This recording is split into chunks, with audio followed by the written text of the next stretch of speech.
Bonjour, dans cette vidéo, je vais corriger un exercice de la pile déclenchée ou bien la pile saline.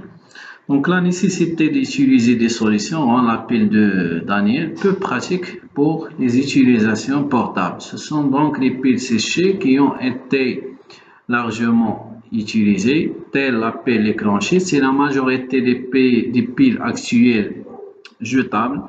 On estime que les Français en consomment plus de 600 millions par an.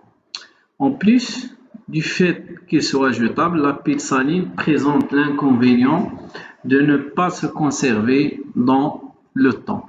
En effet, la coque en zinc peut se corroder et la pile peut fuir. Donc, commençons par la première question. Écrire l'équation de la réaction ayant lieu à l'anode, sachant que le couple mis en jeu est Zn de plus Zn. Donc, on sait que l'anode est le siège d'une oxydation. Donc, le Zn solide subit une oxydation, c'est-à-dire se transforme en Zn de plus en libérant deux électrons. La deuxième question, écrire l'équation de la réaction ayant lieu à la cathode, sachant que le couple mis en jeu est MnO2 solide et MnOH solide et que des ions hydrogène font partie de cette demi-équation. Donc à la cathode, elle s'effectue une réduction. Donc, sachant que le couple mis en jeu est MnO2 et MnOH solide, le MnO2 solide subit une réduction en transformant en MnOH. Donc MnO2 transforme en MnOH.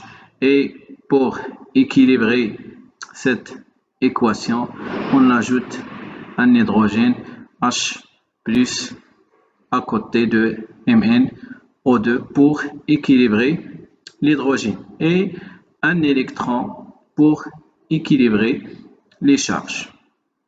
La troisième question, c'est l'équation bilan de cette pile.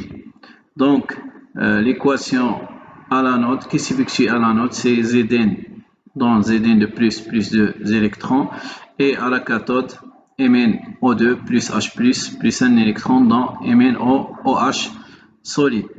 Donc, pour écrire l'équation bilan, il va y avoir que les électrons libérés dans l'anode est égal au nombre des électrons captés dans la cathode. C'est pourquoi on multiplie par 2 l'équation qui s'effectue à la cathode. Donc, on trouve Zn plus 2 MnO2 plus 2 H+ donne Zn de plus à que plus 2, pardon, j'ai oublié un 2 ici, 2 MnOH solide.